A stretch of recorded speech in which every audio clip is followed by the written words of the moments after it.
Ambassador, from Moscow's point of view, how is the war in Ukraine going now? I think that everybody knows the answer, that we are moving quickly now from the east to the west, especially in the south, and each month we are getting more and more land. We are liberating these lands. In short terms, are you winning? We are winning because Ukraine is not now short of weapons, which everybody propagates supply of weapons to Ukraine, but Ukraine is short of soldiers.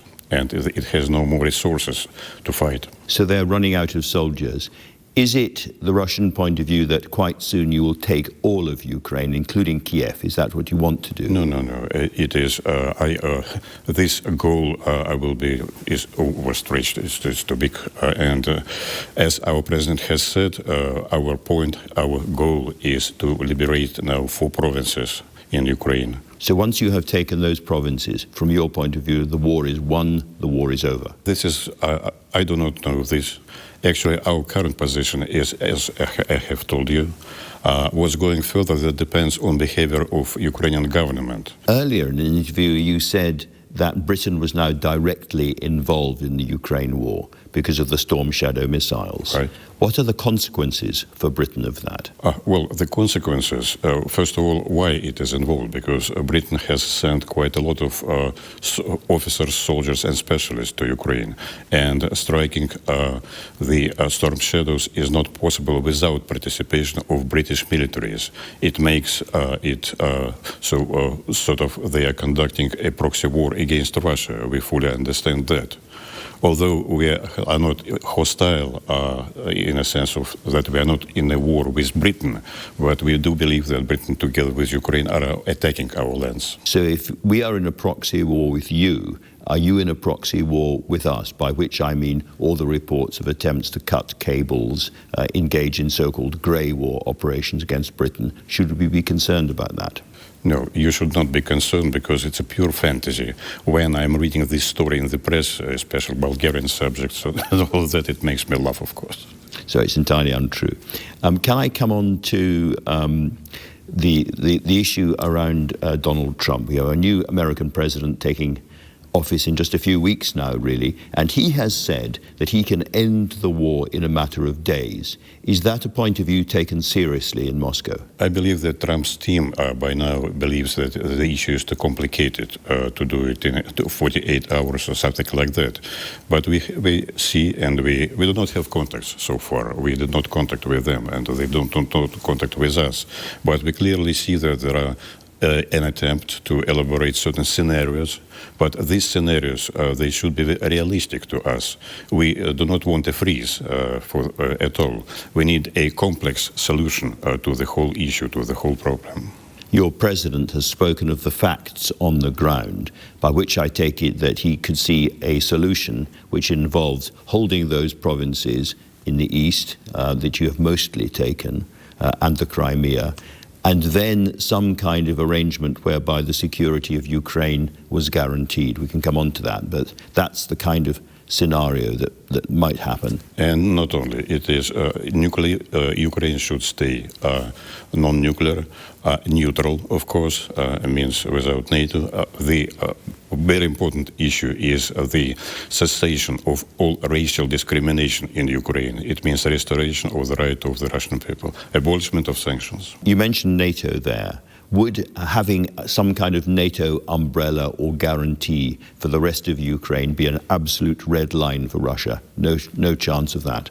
At the moment, I don't believe that we have comments on that. We have said that Ukraine should be neutral in accordance with its constitution. As for other arrangements, guarantees and whatever it is, we are ready to look at any constructive proposal. You know very well the NATO worry that eventually you want to take all of Ukraine and Russia will then move on after Ukraine to Moldova, to the Baltic states, to Poland. In other words, this is only the first phase of a much, much bigger war that is starting. It is absolutely senseless proposition, and they are only done, and I understand why. They just wanted to raise the spirit, to ask people to donate more money for this fight in Ukraine, to raise more defense industry and so on. So because, well, our president has said many times that we have no ambitions to go any place. We have to resolve the problem with Ukraine. And then that's it. Can I ask specifically about the Baltic states? They are very, very concerned for historic reasons that Russia would like a different kind of arrangement with them. Well, it is a complicated issue. I agree with you. The issue is with the Russian minorities. A lot depends, of course, in our attitude toward Baltic republics, how they are going to treat Russian minorities. But it is, I would say, also different from Ukraine, because in Ukraine, clearly, the legislation is very, very much anti-Russian. One further area outside Ukraine, very much in the news at the moment, is Syria. Is Russia absolutely determined to do whatever it takes to protect and defend President Assad?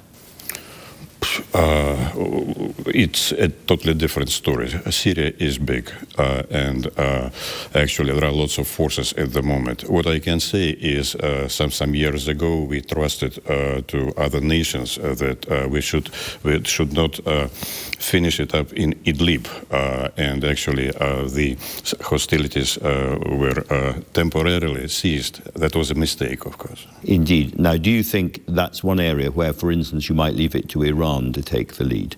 Somebody nearby? I do not know. We talk now with participants. I think it will be a joint effort, actually, to deal with the terrorists over there. Huge numbers have now died in Ukraine on both sides. There has been an immense amount of suffering and misery caused by this war.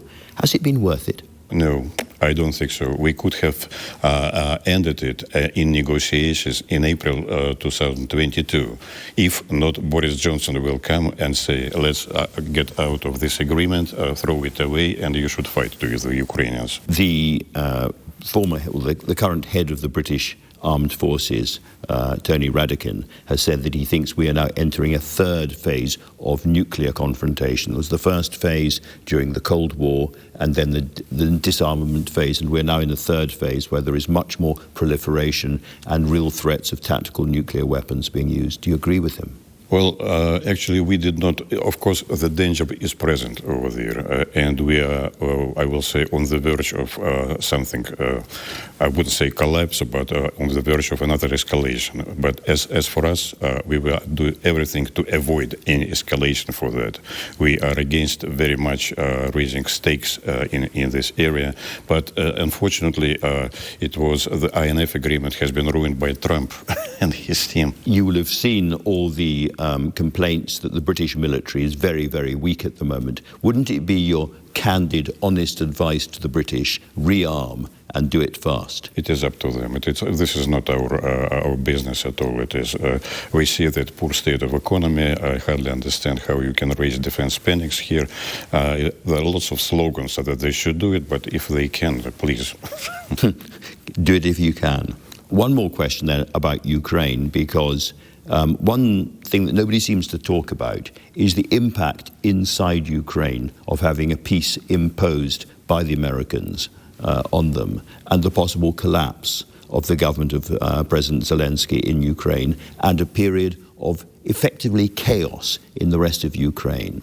Would that not encourage Russia to go further? No, I think that we will come to a different phase about restoration of Ukraine. And that a lot depends on behavior of Ukrainian government at that time. I don't believe that the current government will stay in power, but as for the future of the government, it should understand that if they would like to get and to ask only for help from the United States or European Union, it will be insufficient.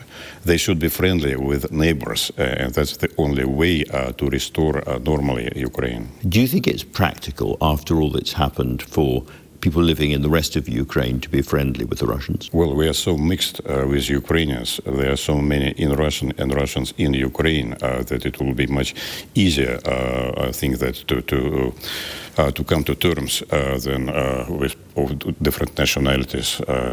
There have been comments recently about the use of tactical nuclear weapons. Can we discount those, or is that still a practical possibility? If there will be no major escalation, I do believe that there will be no need for that.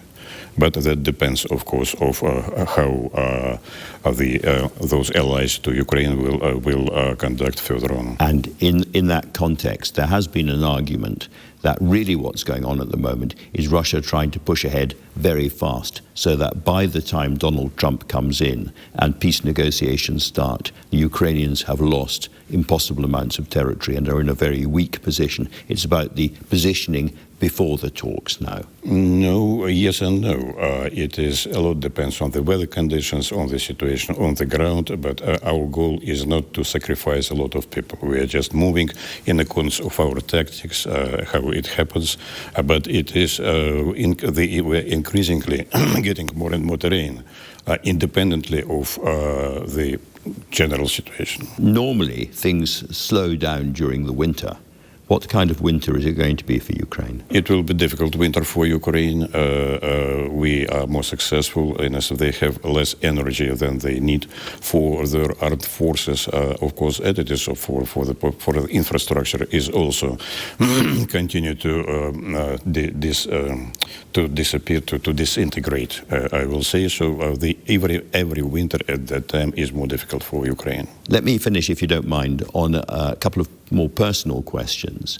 This has been a very, very difficult period in relations between Britain and Russia. There's almost like a wall has come down between our two countries during the Ukraine war. Do you see in our lifetime a chance of normal relations, friendly relations being resumed again? You know, I see official statements by Prime Minister, by Minister of Foreign Affairs, very hostile, adversarial.